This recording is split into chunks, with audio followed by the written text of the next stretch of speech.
Hi everyone, I'm Steve from the Total War community team, and I'm once again sitting down with some of the guys from the Warhammer development team to chat a little bit more about what's coming up in the future. Just a quick disclaimer, this video is being recorded before the release of patch 5.2, so even though we'll be talking about those patches and the kind of future of those patches, we won't be addressing any of your feedback or responses to that from now, as we wouldn't have seen that, because unfortunately we can't see into the future as much as we wish we could.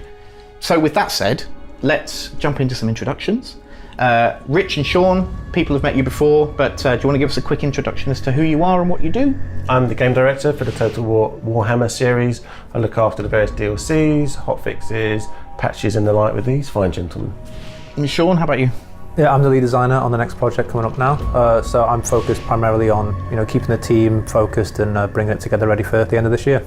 Awesome. And we also have Mitch with us today, who's heading up the project to bring the kind of smaller updates and refreshes to the game in the interim patches in between the DLCs, like 5.2, which you would have just got your hands on.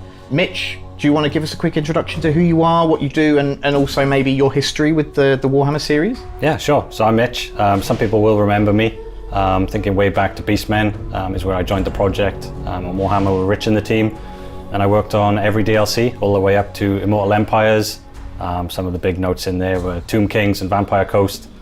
A couple of the ones that I led, some of my favorites. I then took a small hiatus after Immortal Empires, but now I'm back. And like you said, I'm going to be working on the patches and the updates, and just really having a think how we can bring all of the old content a bit more up to date. Awesome, thanks Mitch, and welcome back. Thank you. So let's jump into a couple of questions about the next DLC. Mm-hmm. In the last video we spoke a bit about the new legendary lords that were coming, gave some little bits of juicy information there. Is there any update on how things are going? Yeah, things are going really well. We are way into our production pipeline now, so you'll have seen from the last video some of the creatures and characters coming to life with some of the animations, and we're also now working on lots of our audio content as well, so how these things are going to sound, how we're developing our designs, which I'm sure Sean will talk a little bit about later, as we push forward in rounding out the development process, where we're going to iterate and then do some bug fixing and the like before we get to release. So looking really good. Sean, how are things going from your end? What are you doing at the moment? Well, we're actually almost at like a playtesting stage now, so we've got it all together. It's a beautiful masterpiece that is filled with problems. So we will playtest it, we'll iron out those kinks, and we'll fix all the bugs. So yeah, we're just shifting into that phase now, which is for us the most important phase.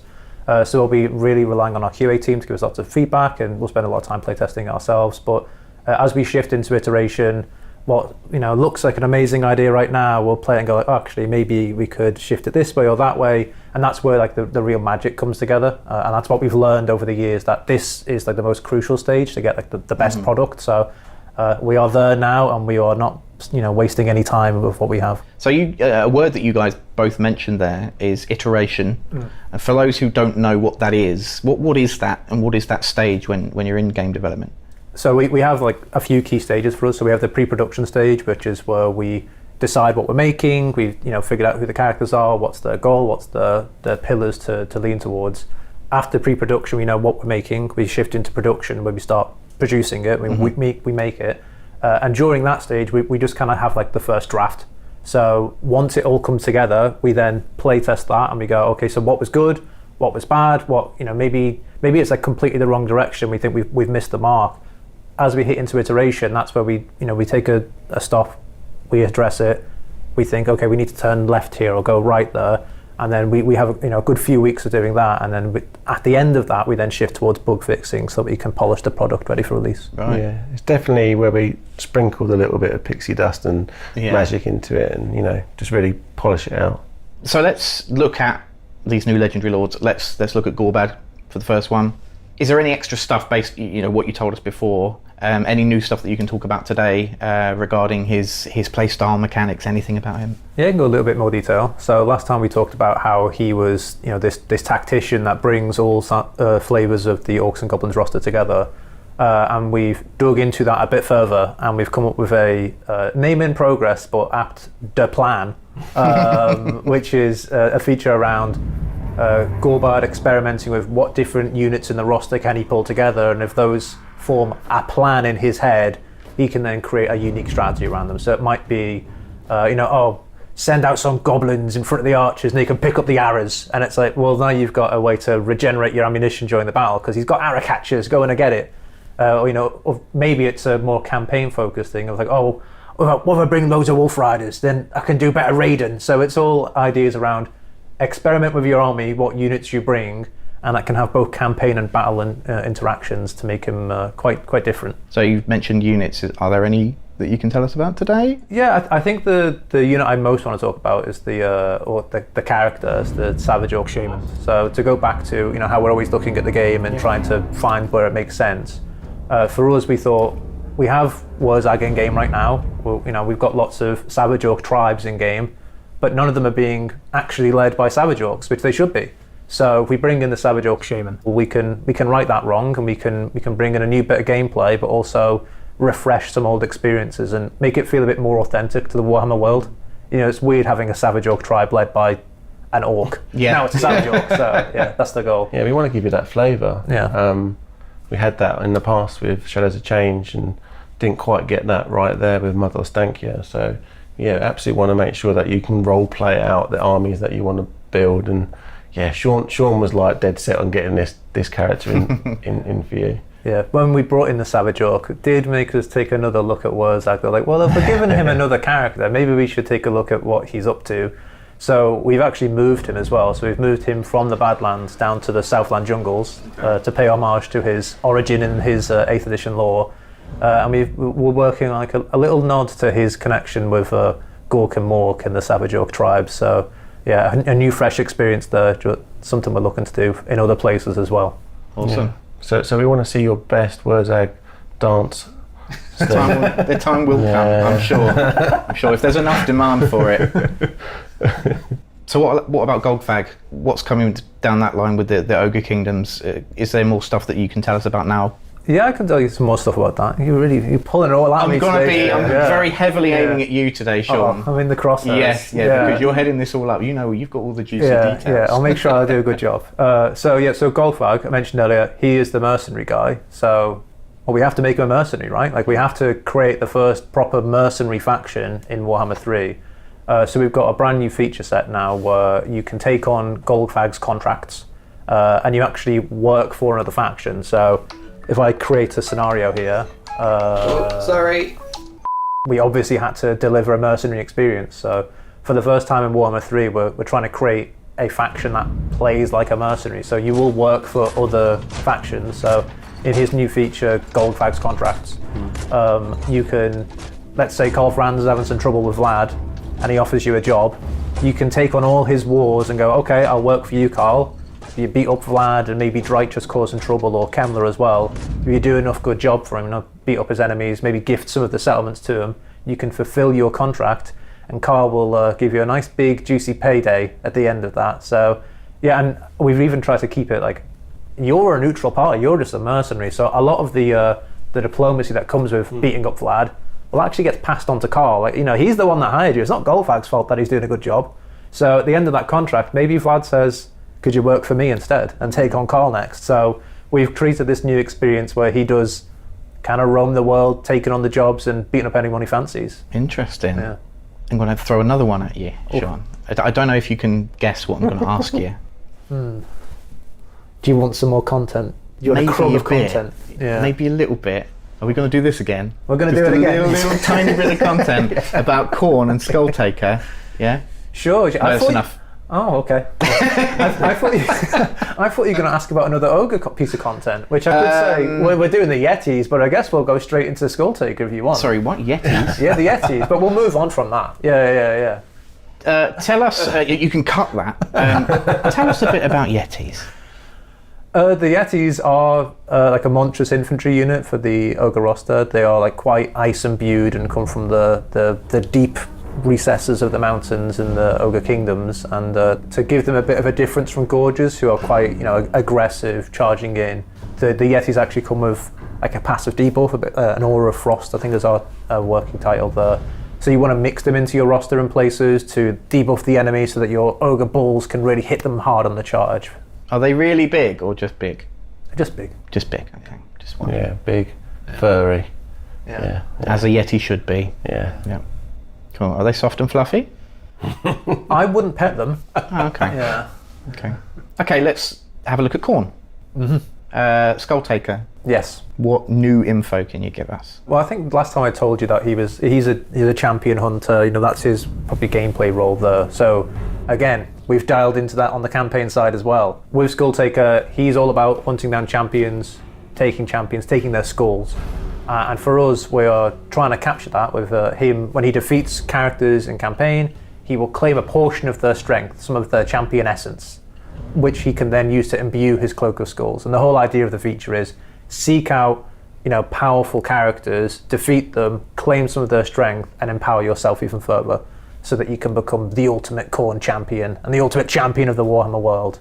So it's literally a process of the more people you kill, the stronger you are. Yeah, and if anyone starts to look pretty tough, well, you just kill them, right? And then you take their strength, and now you're And even then you're tougher. tougher. Exactly. And it's just exponential until you're champion of everything. Yeah, until he's stood at the top of the peak alone. Yeah, he's got skulls everywhere. I was looking at the art the other day, what our character artists have done, and even his sword, on the blade, there are skulls etched all the way up there. The guy is fully stocked. That's awesome. Yeah, it's very cool.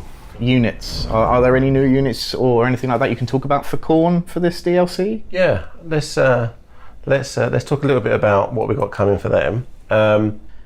And I guess touching back on one of the other questions that you asked about how we produce and package up the content, Khorne's got something slightly different. Not too different, but slightly different in that we've been looking back in all the books and the materials that were sent by Games Workshop, and what we're trying to do obviously is create parity across all three different strands of the DLC.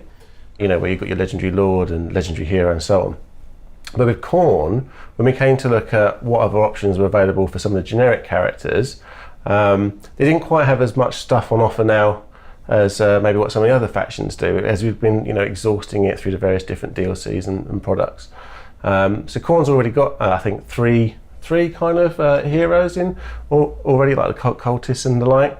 So there was nothing really more to be added there. We do have a new generic lord though coming in, which I'm sure we'll talk about in the future. But to fill that gap, what we're doing with Khorne is going to give you two legendary heroes rather than just the one that you've seen in past experiences. So greenskins and ogres, don't worry, they still fit the same formula as Thrones Decay, but Khorne, you're going to get two legendary heroes, and they've got two pretty cool ones, or I think they are. So first up, we've got Skylar Anthergrim, which I think is one that you've all been talking about and expecting to see. We do have that brute of a Chaos Spawn making his appearance with his massive, ape-like stature and fists. He was a past Norscan chieftain, wasn't he, Sean? That's right, yeah. Yeah, so he's got all this pent-up rage and fury, he just wants to unleash it all. And then the other character, which maybe you're not expecting, but we're equally excited about doing, is Scar Bloodwrath. Now, Scar Bloodwrath is not an 8th edition character per se. He comes from the end times. So it made sense when we looked at Khorne how we can get the best and most exciting characters and units into the pack, and to have him. And it will make sense when we disclose some more of the content coming as well, why we chose him. But I think both of those, very brutal, very vicious, very much strong followers of Khorne. So they'll be fun to play around with. You mentioned a lot about kind of reference materials and things like that you've got, like the books and stuff from Games Workshop. So what do you use as your reference point? Well, Mitch is really good, one for digging through and turning over every stone and an idea. No, absolutely, yeah. I think the start of every project is, for me and I'm sure many others, just taking the army book of whatever you're working on and just reading through it. And then you pull out from the army books, loads of notes related to the characters, the units, and especially the campaign as well. You're always kind of looking for something unique, something interesting that you can pull out from the army book that you can then translate into gameplay. Obviously, it's a little bit more directly translatable with the battle stuff, but in campaign, you're always looking for something just a little bit, unique, something that you can really, and it can be like something really small sometimes. You can just kind of latch onto and turn it maybe into something quite interesting for a feature or something like that. So yeah, you're always reading through the Army books, and there's also lots of other books as well, and other magazines and various source material that you'll just read throughout the entire project to try and just really immerse yourself in whatever it is you're working on at the time. So is there like a secret library somewhere in the studio that I've not been to? Where all of this material is just like this treasure trove? There's not a secret Right, library. yeah, no, there's not. Really? Oh, okay. You just take it home, don't you, Sean? You take it home. It's got my flat, yeah. Awesome, cool, thanks Mitch. Well, we've spoken quite a lot about the DLC now, and looking forward to sharing more info in the near future. Let's have a chat with you now, Mitch, and talk about what you've been doing with the smaller updates and the kind of interim patches and things like that, like 5.2 that we've just seen released. What's your approach to this? So how do you identify what you're going to work on, or what you want to add, or what you want to refresh and freshen up? Yeah, so I think, as players know, there is a lot that we want to freshen up in the game, and we do quite a bit of that in the DLCs. But I think what we want to start doing more of is taking the opportunity to do that with the patches. So that's kind of the initiative we're starting now, to kind of make our patches a bit bigger, a bit fuller. And in terms of what goes into them, we really want to be player-led. So yeah, 5.2 obviously came with a couple of things. It came with some new things, and it came with some fixes. And that's something I think we want to keep going forward. So we always want to try and add something new in the patches, something that you can say, hey, I'm going to come back and I'm going to try that new thing out. And you don't necessarily have to wait for a DLC to have like a new experience. So that's always something I think we're going to try and aim for. And then on the point of tackling, fixing up some old content, there's a lot of it. Obviously, we've got a massive amount of content now. So yeah, we are going to be listening to players a lot. We've got a great team here that takes all of the feedback from the community and then feeds it to the devs like us. We'll kind of filter through that. We won't necessarily always have the capability to do exactly what people are asking for. So for example, if people want us to do things like add new lords in these updates, that's probably not going to be something we're going to be able to do. And we'll focus maybe a little bit more on things like campaign features, fixing up old features, doing some reworks, maybe smaller reworks. Maybe if some of the patches, we'll do bigger reworks, maybe like a race rework if we can. There's going to be quite a bit of variance in these patches in terms of both the scope of them, how big they are, and the kind of content we do in them. And yeah, again, we're going to be player-led. Just because we're not going to do in these updates new lords and characters, that doesn't mean that for old content there aren't going to be any new lords or characters.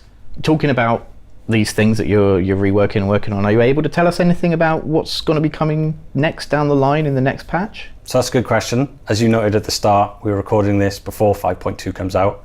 So probably what's going to be happening right now, in our time, not in the viewers' time, in the past, is we're going to be waiting to see the reception of 5.2.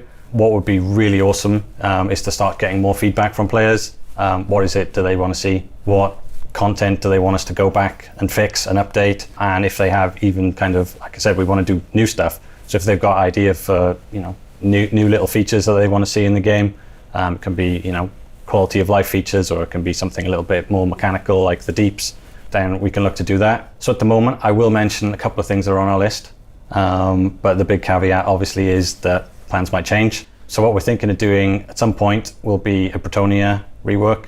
I think we have looked at them in the past, but they've still got quite a few things that I think we want to fix and update with them. Most notably, Rich always talks about this quite a lot, is the Green Knight. He's on our list for sure, along with some other feature fixes for Bretonnia. So they'll be coming, I think, at some point. Also Kislev, I'll mention them.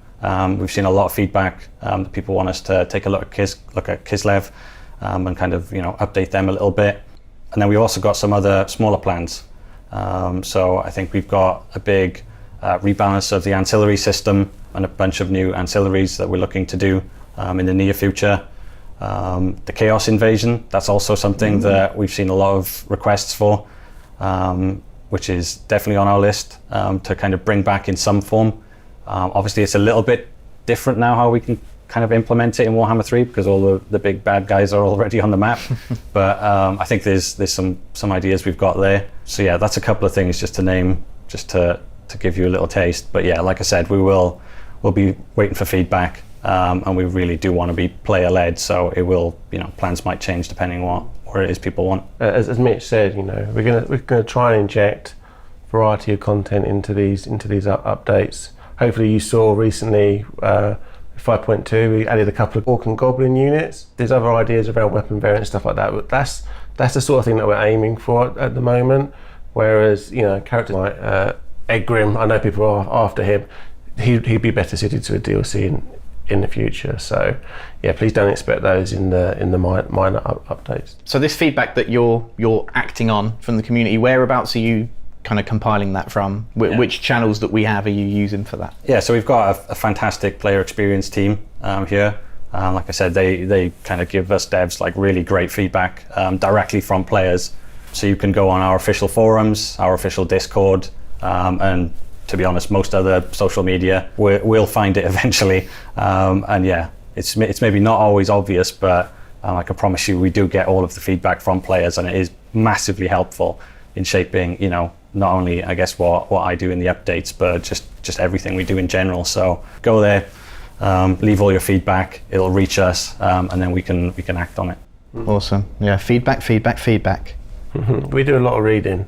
I bet. And I wanted to stress, if there was a faction maybe you were hoping Mitch might have mentioned but didn't, don't worry. We've got a bunch of other, plans and DLCs and things still to do. So we've got ideas around some of those other factions as well. They're very much on our radar. Yeah, it's a good point that I guess it might not always be obvious kind of how we make the decisions we do in terms of what we do. So obviously we know better than players what our plans are. So we might know, for example, what we might do in future. And that then might mean we do something a little bit different for an update, because we know in future this other piece of content people are going to want us to fix, or we've already got that on our in our plans. Trust that, I guess, even if you're kind of giving feedback and not seeing it directly action straight away, it is reaching us, and it's being seen. It's being seen. It's in the plan somewhere probably. Well, that's all we've got time for today. So thanks to Rich, Mitch, and Sean for joining me again for this today. It's been a lot of fun. Been good chatting with you again. Do let us know your feedback on this format. We want to keep improving it for you. And don't forget to give us your ideas and suggestions for things you'd like to see reworks on from Mitch and the team. We'll make sure that feedback gets through to the right people. You can do that on the CA community forums or the Discord server, or of course you can just get us on our Total War social media channels. We hope you're having fun with 5.2, and we're looking forward to giving you more information about patch 5.3 and the next DLC in the near future. So until that time rolls around, we'll say goodbye. See ya. Bye. Bye.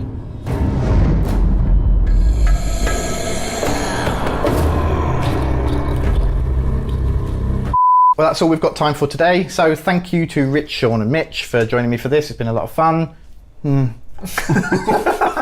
Mostly. You're your own worst enemy. I know, but I can't help myself. Just look at him. Yeah, right. Oh dear. Stop laughing. I'm going to do it on this tape.